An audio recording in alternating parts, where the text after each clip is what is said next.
La caída de Tenochtitlan fue quizás el más representativo de los episodios que originó la conquista en América. Se trató del enfrentamiento entre dos estados tecnológicamente diferenciados, pero decididamente similares en sus ambiciones imperiales.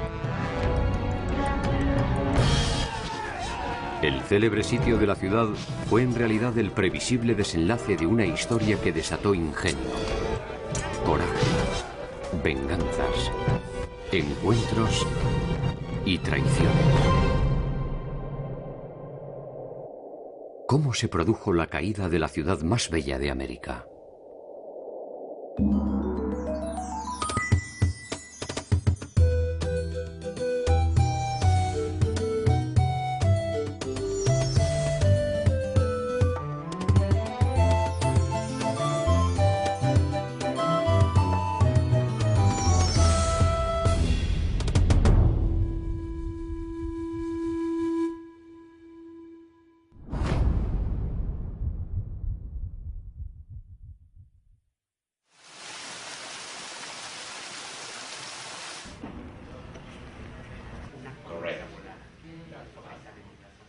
Los mexicas son conocidos históricamente como aztecas. Vivieron su esplendor en la ciudad de México Tenochtitlan y constituyen, junto a sus aliados Texcoco y Tlalcopán, la potencia hegemónica más importante de Mesoamérica hacia el 1500. Los límites de su territorio, sin embargo, resultaban algo imprecisos. Nosotros estamos un poco acostumbrados a que si una nación domina a otra o un señor es dueño de un territorio, tiene un territorio continuo, ¿no? Y en el caso del México antiguo era muy diferente. En un determinado territorio podía haber poblaciones que dependían, uno de Texcoco, otro de Tlacopan y otro de Tenochtitlan. Esta triple alianza fue, digamos, para los pueblos sometidos una amenaza constante. Constantemente también ellos trataban de rebelarse. Sabemos que en un extremo llegaron a Veracruz, del otro lado también tenemos poblaciones, Oaxaca, Guerrero y todo el centro de México, ¿no? Estaba muy dominada con excepción de la zona de Tlaxcala, que Tlaxcala aparece siempre como un señorío independiente que se rebela ante el control de los mexicas, pero que los mexicas los tienen cercados.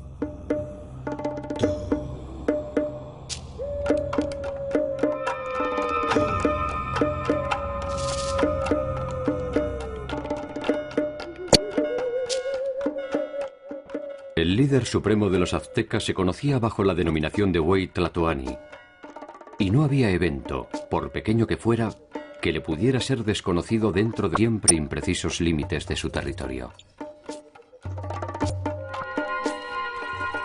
Más allá de sus ejércitos, la muestra más contundente del poderío mexica fue sin lugar a dudas la ciudad de Tenochtitlan.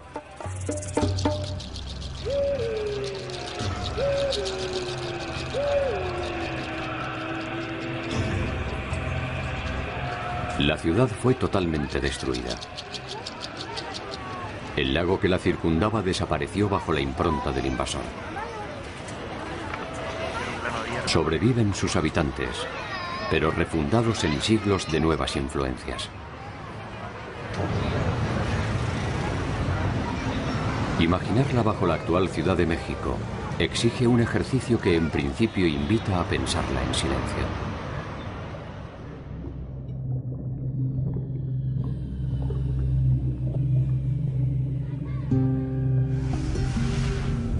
Durante el día crepitarían los fuegos en los patios de los hogares. El olor del humo se escurriría entre sus calles y canales. Los pájaros se presentarían alertas en los alrededores de huertos y sembradíos. Decenas de miles de canoas saludarían el inicio del día para concentrarse poco a poco en la zona del mercado.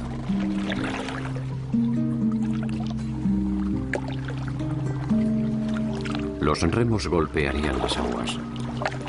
Las aguas chocarían contra los puentes y los diques que delimitaban cada una de las parcelas.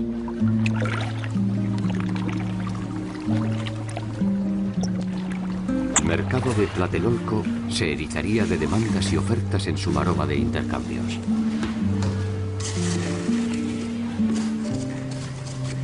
Hacia el atardecer, el sonido de los tambores de Quetzalcóatl anunciaba el final del día. Las canoas se replegaban a sus casas y el silencio se apoderaba de la ciudad, dejándola a merced del oleaje aquietado.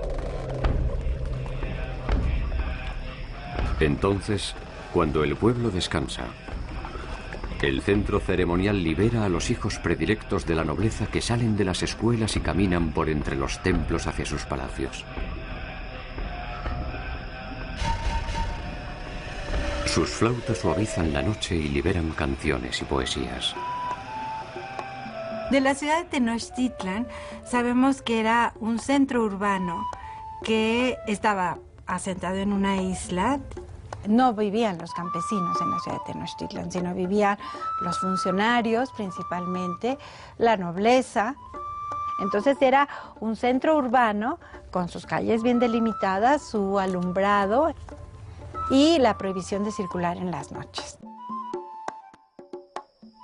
El centro ceremonial era el corazón de la ciudad. Allí, los palacios albergaban a los personajes más destacados que como tales poseían ciertos privilegios.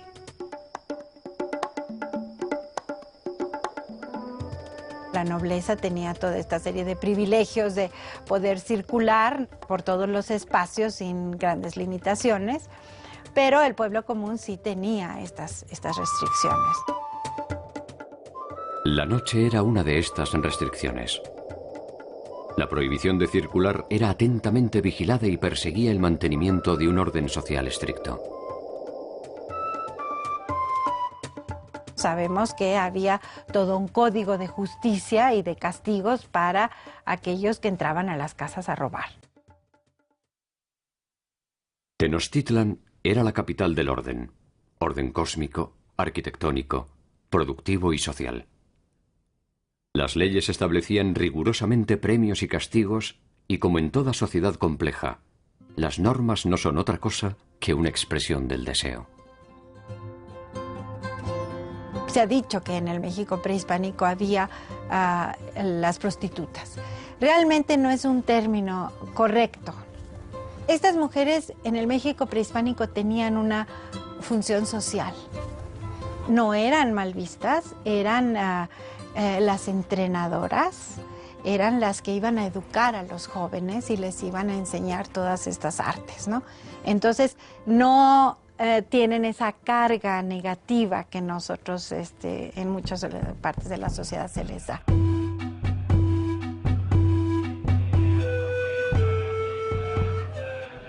La entrada al centro ceremonial para la gente común solo era posible en ciertas ceremonias en rituales que compartía el conjunto de la población. No era fácil ingresar a estos espacios que estaban delimitados para la nobleza y un grupo muy selecto. Durante esas fiestas se entrelazaban la magnitud de sus templos, su diversidad social, su mística religiosa, su refinada opulencia y el severo aroma de sangre que producían los sacrificios humanos. Este ritual, pues tan fastuoso, digamos, era una manera de también tener controlada a la población, impresionada ante estas celebraciones, que cuando lograban entrar al recinto del Templo Mayor para estas celebraciones, pues debió de haber sido un espectáculo muy impresionante para el pueblo común. Los españoles describen la ciudad como les sorprende la vida y la cantidad de gente circulando, la comparan con las grandes capitales de Europa de ese momento. Era una ciudad en toda la extensión de la palabra, ¿no? Ya hablamos de que tenía sus mercados, tenía sus barrios, tenía dentro de los barrios sus templos, las casas de habitación de las personas. Y uno se pregunta, bueno, si estaban en una isla, ¿cómo se abastecían de la serie de productos? Sabemos que había un verdadero movimiento de canoas. Varias de estas canoas transportaban productos que se vendían, como por ejemplo el agua.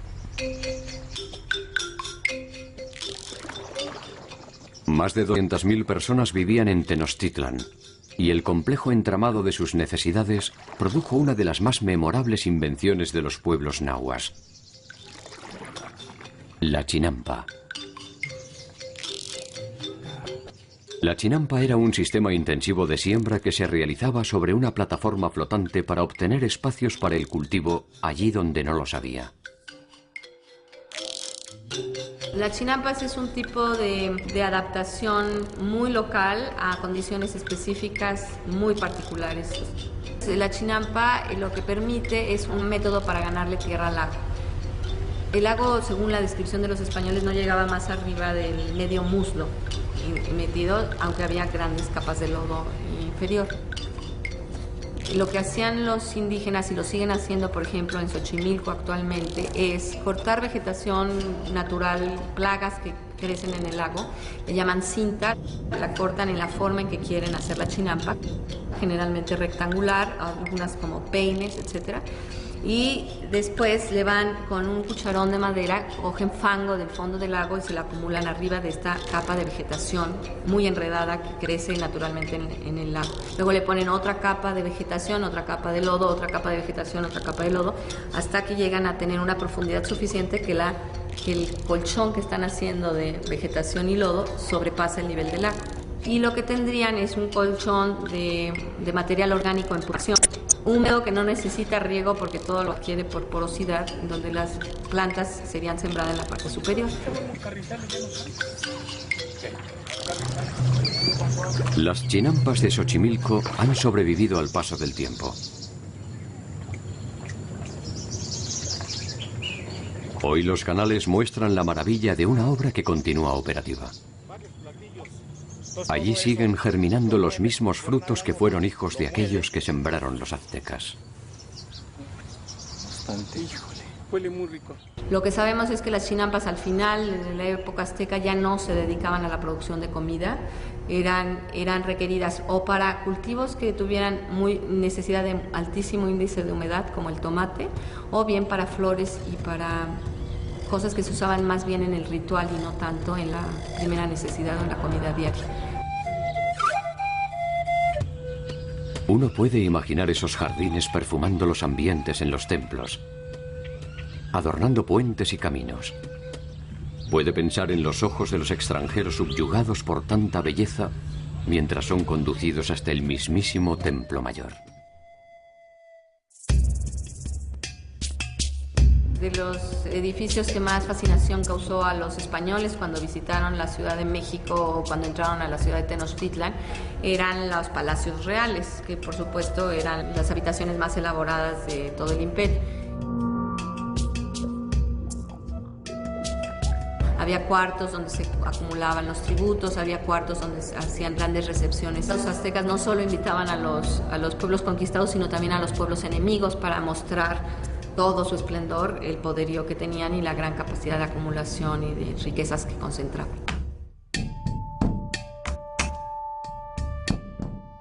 La ostentación nunca es muda y la codicia nunca es sorda. 25 años después del arribo de los españoles, en 1517, Hernández de Córdoba encabeza una serie de intentos de desembarco que son repelidos sistemáticamente por champotones y huastecas. Le llevará 2 años a las fuerzas españolas avanzar a pie firme. Hernando de Cortés desembarca en las cercanías del actual puerto de Veracruz con un ejército de 600 hombres en abril del año 1519.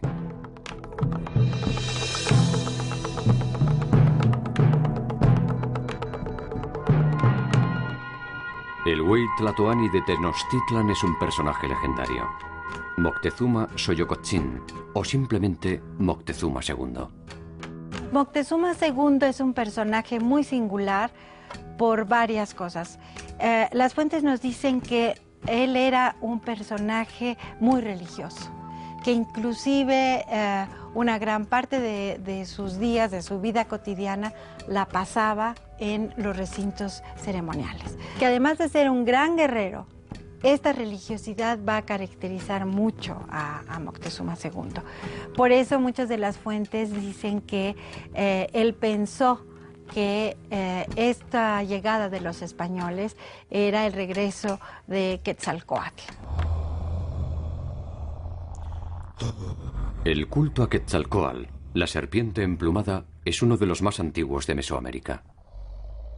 Quetzalcóatl es en ocasiones un dios, en otras un héroe y a la vez un hombre. El gran complejo de mitos de Quetzalcóatl se teje en el posclásico tardío. Estamos hablando de los últimos 200 años antes de que lleguen los europeos. Son los mexicas los que crean y bordan todo este complejo mito de Quetzalcóatl. Para ellos se apoya en una leyenda que se atribuye a los toltecas.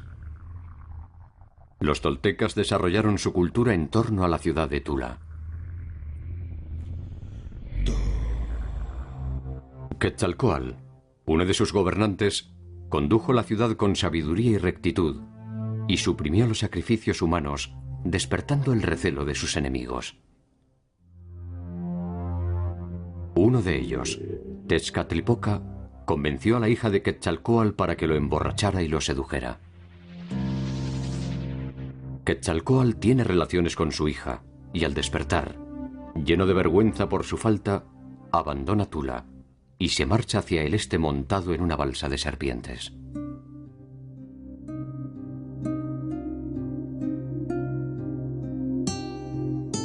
Los conquistadores regresan por el mar, por el este, y los indígenas tienen una primera duda acerca si no es Quetzalcóatl regresando para ver lo que ha pasado.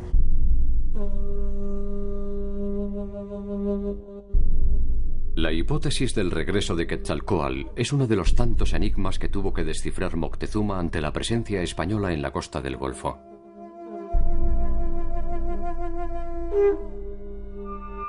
Moctezuma es uno de los personajes más controvertidos y complejos de la historia de los mexicas. Cada uno de sus actos, al menos los memorables, adquiere una relevancia tal que puede ser presa fácil de los intérpretes de los hechos consumados.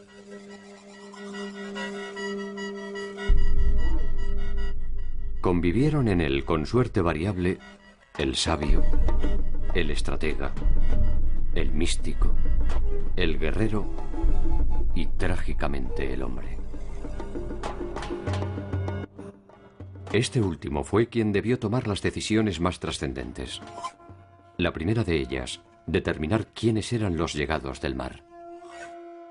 Eran unos hombres o unos seres de cuya existencia no habían tenido ninguna noticia previa, que venían en unos barcos o ellos los llamaban casas en el agua, que ellos desconocían completamente y que de alguna manera no tenían un lugar dentro del esquema del mundo que los pudiera explicar.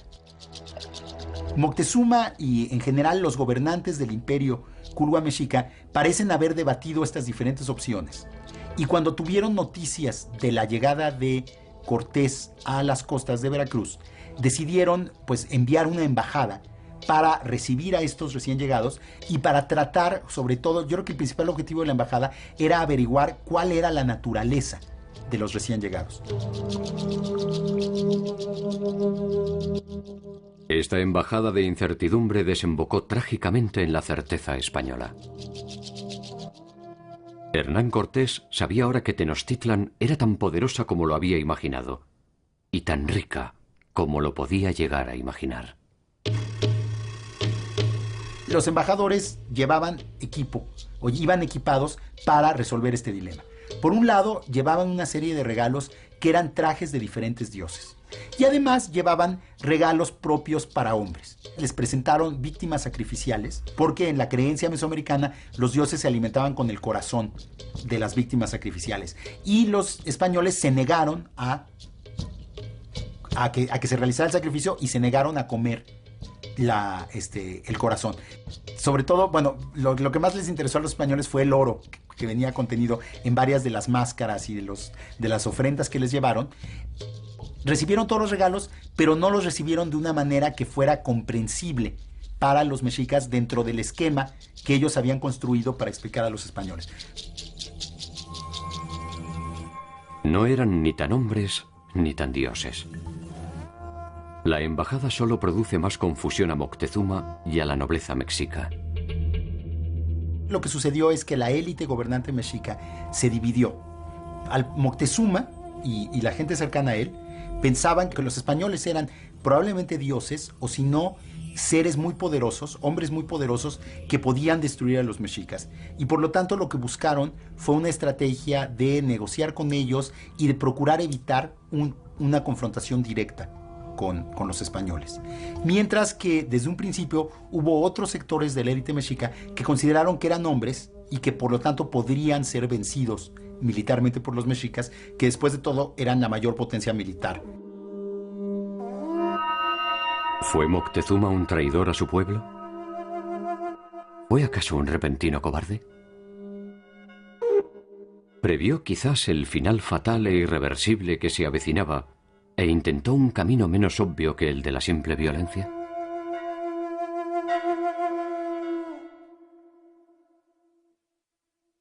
Los códices indianos escritos durante la conquista se han dado en llamar la visión de los vencidos. Allí se refiere la aparición de una serie de presagios funestos que se manifestaron desde 10 años antes de la llegada de los españoles. En ocasiones, los presagios sirven para anticipar lo que vendrá. En ocasiones, para intentar dar una respuesta a lo que está pasando. Si esto fue así, es probable que el mismo Moctezuma o sus augures hayan sido los creadores de los propios fantasmas que los devoraron.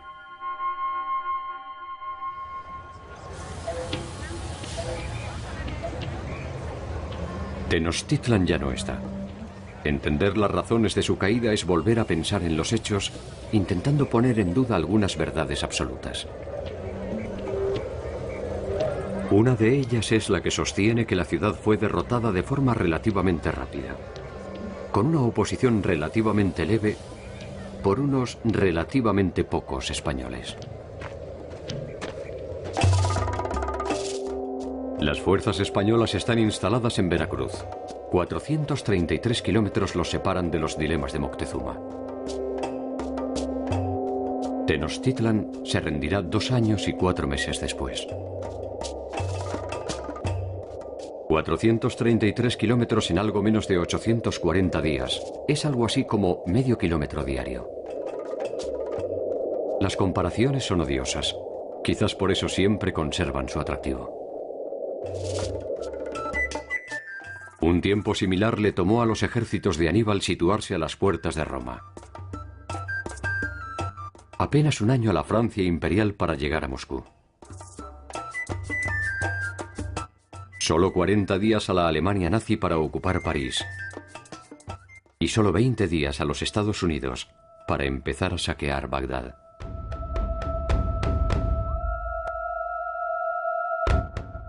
Según refieren los cronistas españoles, el ejército que venció a los mexicas estaba compuesto por 200.000 tlaxcaltecas, 40.000 más entre los de Huecotchingo, Cholula y Chalco, 900 españoles, 80 caballos, más de 100 escópteros y ballesteros, 15 cañones y 13 bergantines. Estas cifras de ninguna manera podrían ser interpretadas como un pequeño grupo de hombres, sino como lo que eran: un poderoso ejército.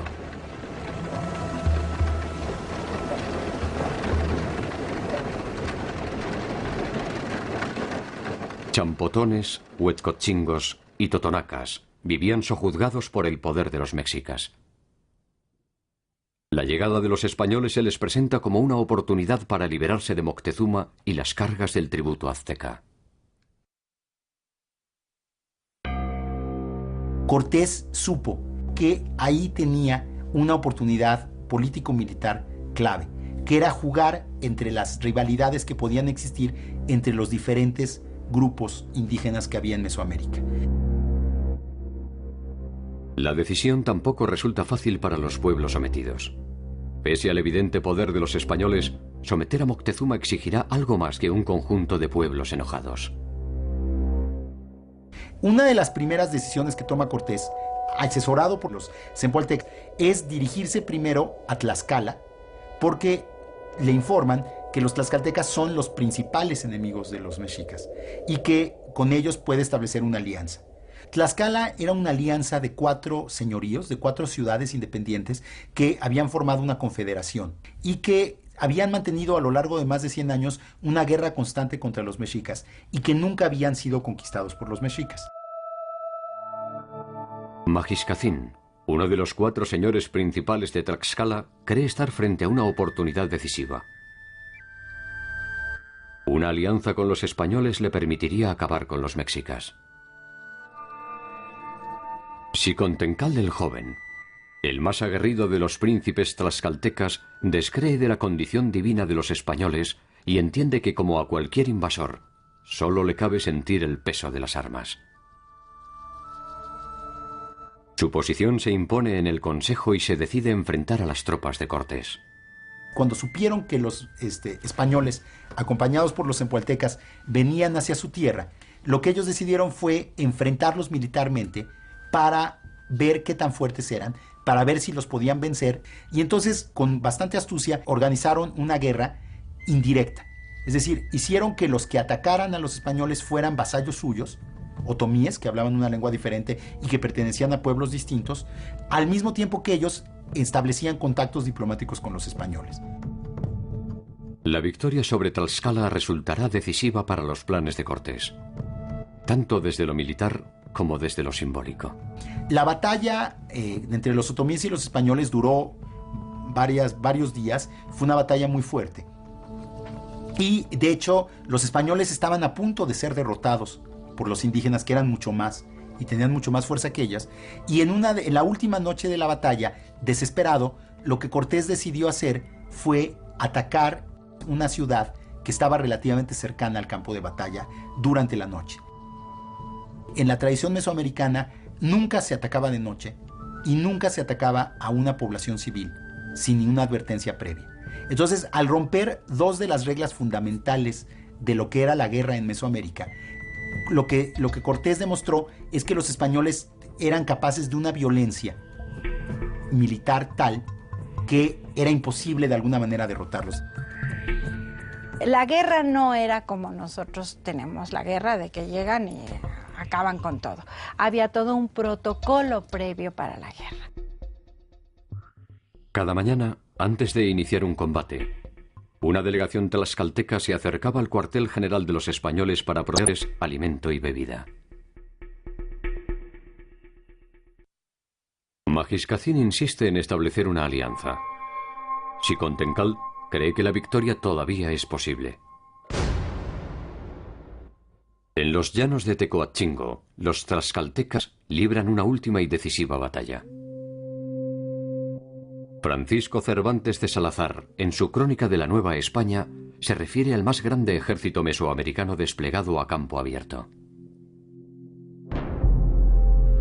Por venir pintados con vixaixaguas parecían demonios, traían grandes penachos que campeaban a maravilla, traían ondas, varas con aminto que pasaban una puerta.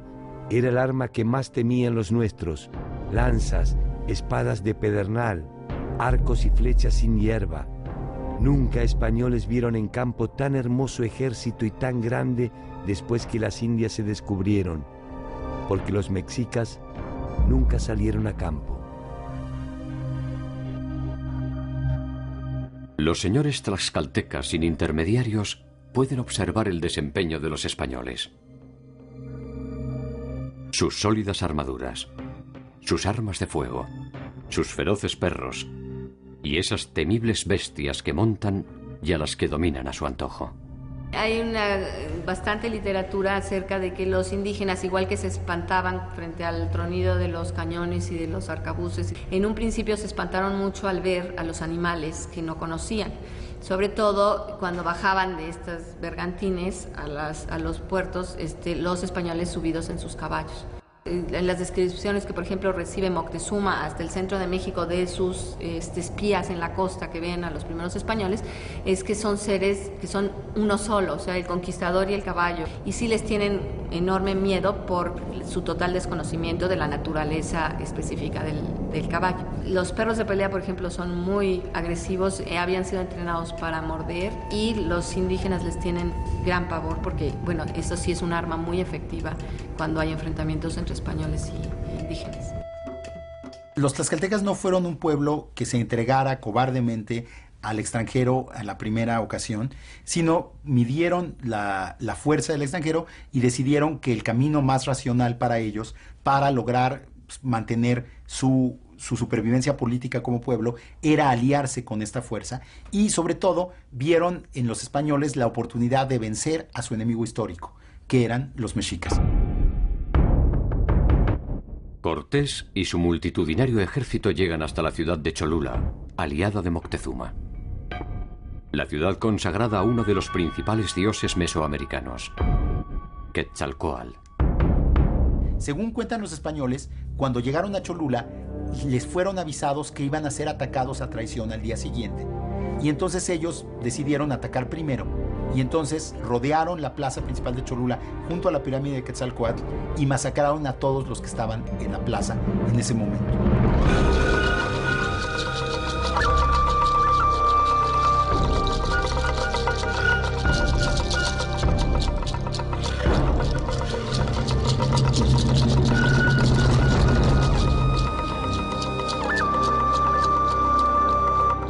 No sabemos cuántos fueron los muertos, deben haber sido centenares, inclusive millares de personas, pero el impacto psicológico de esta matanza en un santuario, en el principal santuario de Mesoamérica, fue brutal en toda la tierra.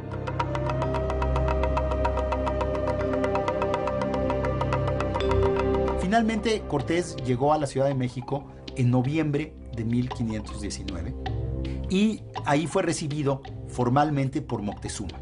Las descripciones que tenemos del encuentro son ambiguas. Según las crónicas indígenas, Moctezuma recibió a Cortés como un visitante distinguido y lo invitó a pasar a su ciudad. En cambio, Cortés afirma claramente que Moctezuma se sometió formalmente a los españoles en el momento de recibirlos. No hay indicios claros de que Moctezuma y los mexicas se hayan sometido a los españoles de esa manera, porque realmente no tenían razón para hacerlo. Moctezuma debería afrontar en el encuentro la primera de las afrentas personales. Su bella ciudad, sus puentes inexpugnables, se abren no solo para recibir a los españoles. Los españoles entraron a la Ciudad de México y entraron acompañados de estos otros indígenas que eran sus aliados, los cempaltecas y los tlaxcaltecas, lo cual, desde luego, para los mexicas fue una humillación terrible, porque era recibir en su propia ciudad a sus peores enemigos, los tlaxcaltecas, ¿no? Alojado con honores en el centro ceremonial de Tenochtitlan, Moctezuma no tardaría en recibir una segunda afrenta. Cortés lo confina como rehén en su propio palacio como garantía de su seguridad. Moctezuma acepta la decisión y de ahí en adelante será un huésped de honor en su propia casa. Las razones son todavía un enigma inexplicable. Quizás Moctezuma no hizo otra cosa que seguir el estricto orden que le indicaba la serie de presagios. Tal vez solo intentaba ganar tiempo para terminar con los españoles. Al tomar prisionero a Moctezuma, Cortés alteró de una manera que él no podía entender la relación de poder dentro de la élite mexica, porque paradójicamente debilitó al partido de Moctezuma, que era aquellos que querían la paz. Pero entonces hay que pensar en el papel que jugaba el Huetlatoani. Era un ser sagrado para el pueblo. Nadie podía tocar al Tlatoani. Inclusive no le podían ver directamente. Había una un descontrol de los indígenas de ver que Cortés lo tocaba y lo abrazaba y lo jaloneaba. Digo, ¿qué era eso, no? Entonces, realmente yo creo que el papel de Moctezuma fue muy difícil, ¿no? Fue un momento realmente pues dramático para él, ¿no? Y para toda la nobleza indígena. Lo que se creó fue una situación de parálisis o un impas político-militar entre los españoles y los mexicas. Por un lado, los españoles estaban en la Ciudad de México y ellos creían que habían logrado el sometimiento de los mexicas. Por el otro lado, los mexicas habían tenido que recibir a los españoles y estaban esperando la ocasión para ver cómo podían librarse de ellos.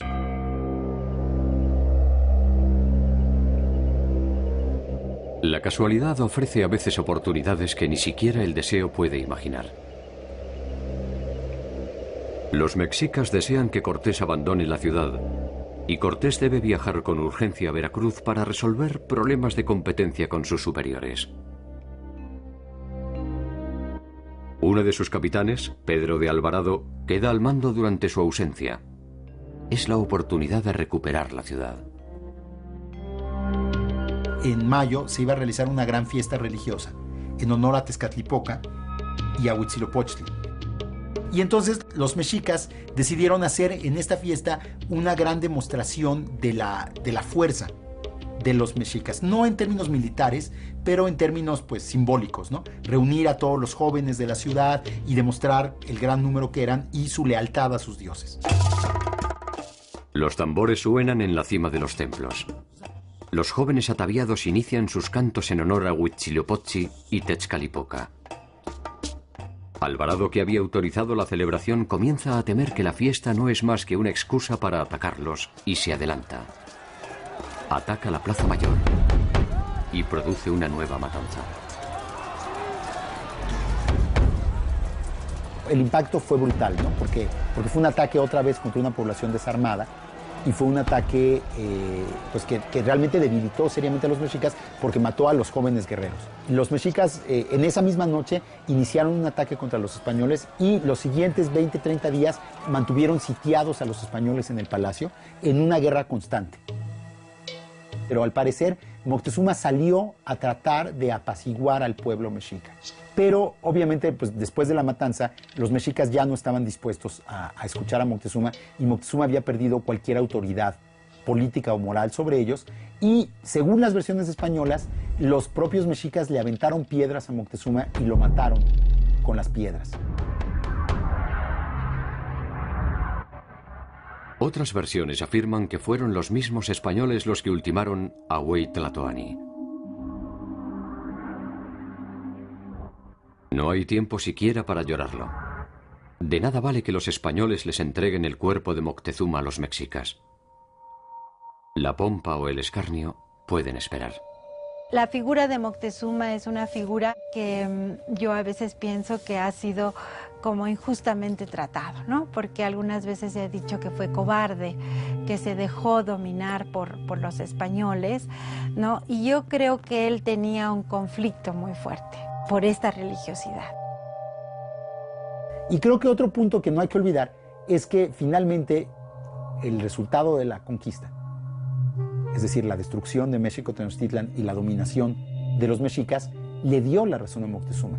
Si Moctezuma pensaba que no era conveniente para los mexicas enfrentarse a los españoles porque los españoles los iban a derrotar, eso fue lo que sucedió. La hipótesis más sencilla es encerrar en un solo hombre la culpa de todo un pueblo. Moctezuma pudo ser un cobarde. Pero cabe también arriesgar que el ocaso de los mexicas o aztecas fue también producto de su propia naturaleza. Suponer que los recién llegados no habrían de seducir a Moctezuma es reducir la historia mexica a una simple trama de miedos y de traiciones.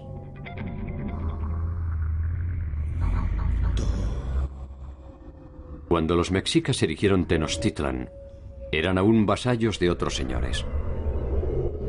Escondiendo su modesto pasado, reescribieron su historia, adquiriendo parte del ropaje de las culturas que los precedieron. Fueron un poco mayas, un poco toltecas. Fueron teotihuacanos y también olmecas.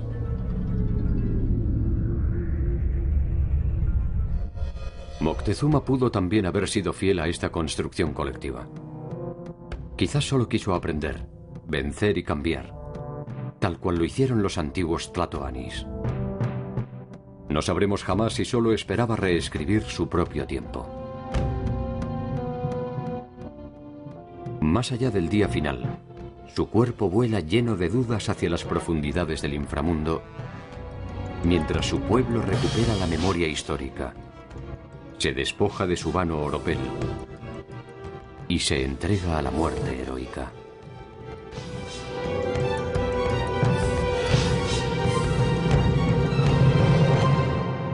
Por primera vez desde que se inició la invasión, los mexicas han recuperado la iniciativa y el control de la ciudad.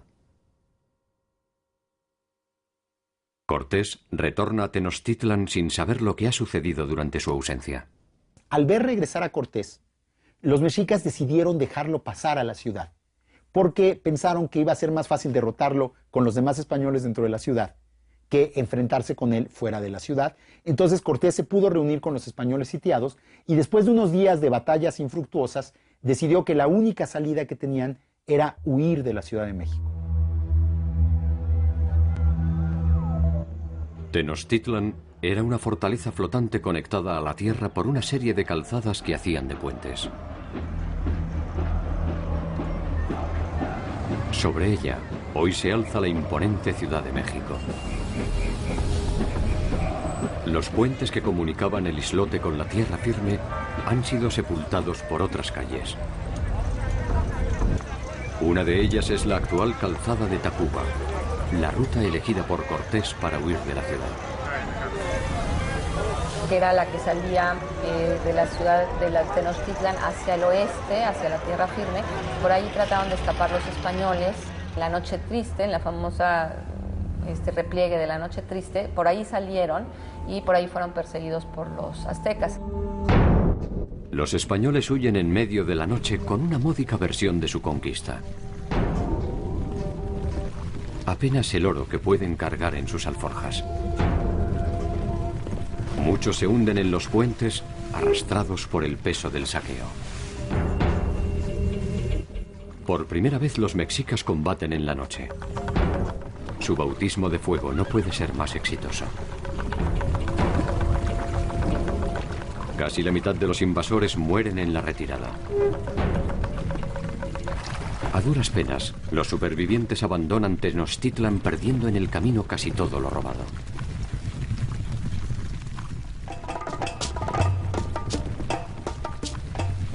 Es el primer triunfo de los mexicas y la primera derrota de los españoles.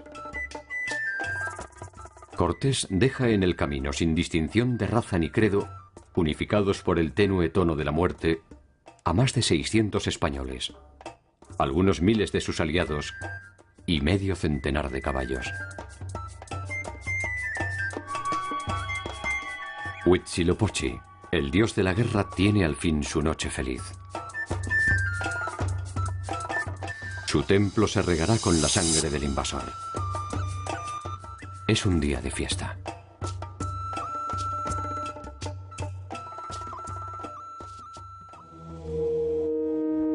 Tlaxcaltecas y españoles, hostigados por los mexicas, se repliegan hasta Tlaxcala, el único sitio que puede ofrecerles algo de seguridad ante el inicio del contraataque. La derrota de los españoles vuelve a sembrar las dudas en algunos líderes tlaxcaltecas. Y se dice en particular que Xicoténcatl, el joven, que era hijo del gran gobernante Xicoténcatl, que había sido el que había recibido a los españoles, se había aliado con ellos, defendió la idea de que debían tomar prisioneros a los españoles y entregárselos a los mexicas. Sin embargo, los tlaxcaltecas honran el pacto preexistente y dan albergue a los recién derrotados. Cortés, al enterarse de lo que había pasado, mandó ejecutar a Xicoténcatl el joven. Ese fue el fin del primero que puso en vilo el intento español en los llanos de Texcocingo. aquel que nunca dudó de la condición humana de esos hombres, aquel que desde el primer momento supo que la única alternativa era expulsarlos.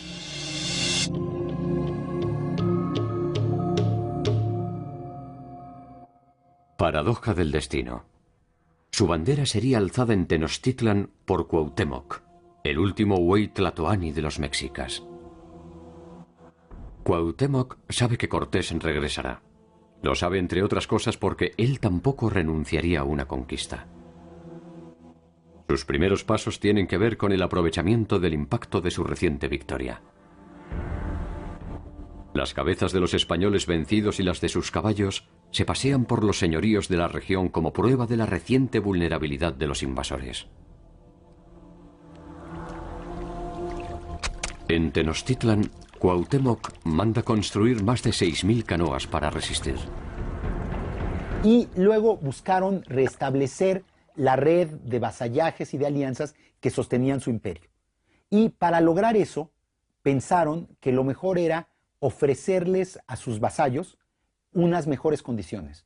O sea, digamos que buscaron volverse a ganar la lealtad de los vasallos ofreciéndoles una reducción en tributos y unos mejores términos de gobierno, digamos. Esto, paradójicamente, lo que hizo, en vez de fortalecerlos, fue debilitarlos. Al negociar nuevos términos con sus vasallos, lo que demostraron fue una debilidad que terminó por afectarlos. En Tlaxcala, mientras tanto, se prepara una nueva incursión definitiva a Tenochtitlan. Cortés se propone un ataque masivo y utiliza el tiempo disponible para prepararse.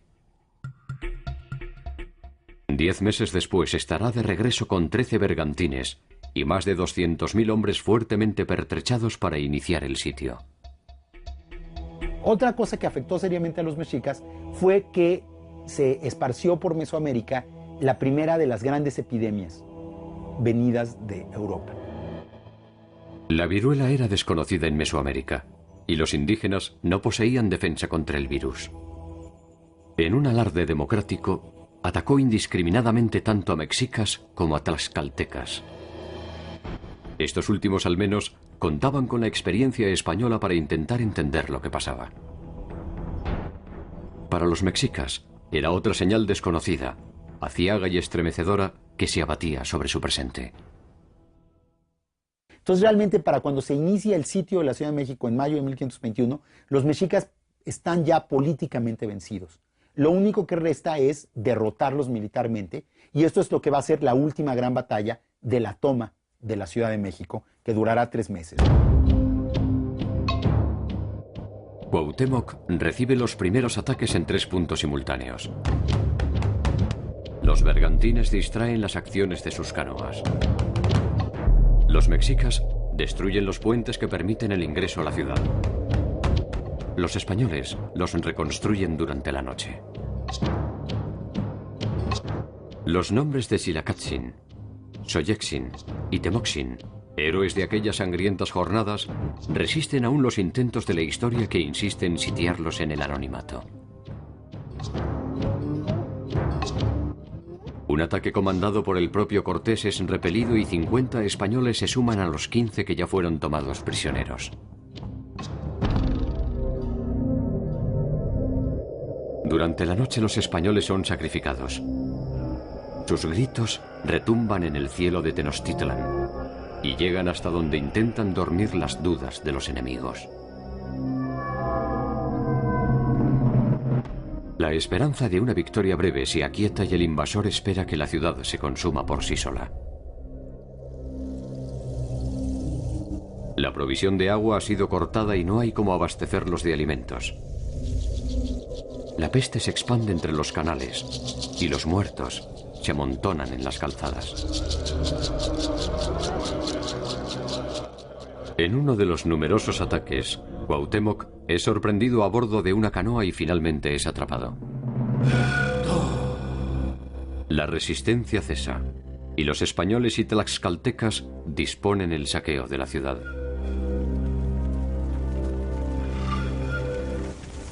En el día final la ciudad era un depósito de cientos de miles de cadáveres. Hombres, mujeres, Ancianos y niños que se negaron a entregarse y murieron en manos de sus históricos enemigos y de sus nobles exterminadores. Más de 80 días sin agua, sin comida y sin tregua, combatiendo a matar o morir, rechazando cualquier propuesta de capitulación, hasta el día en que nada quedara para capitular.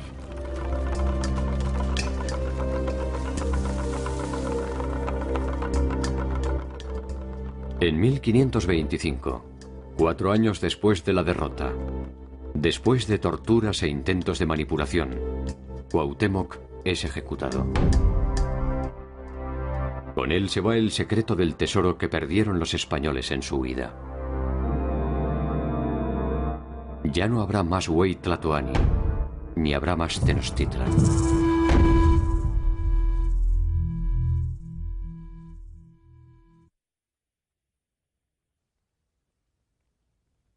La hipótesis de un breve paseo del invasor sobre un territorio que se doblegaba sin hostilidad es a todas luces una conveniente invención que beneficia a todos los interesados.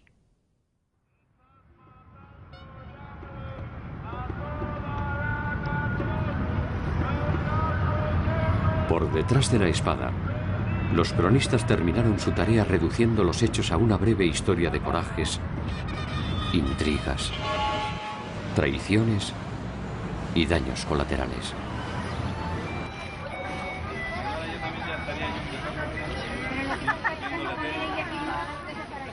Sobre los restos de la ciudad cautiva se levantó una nueva menos cautivante.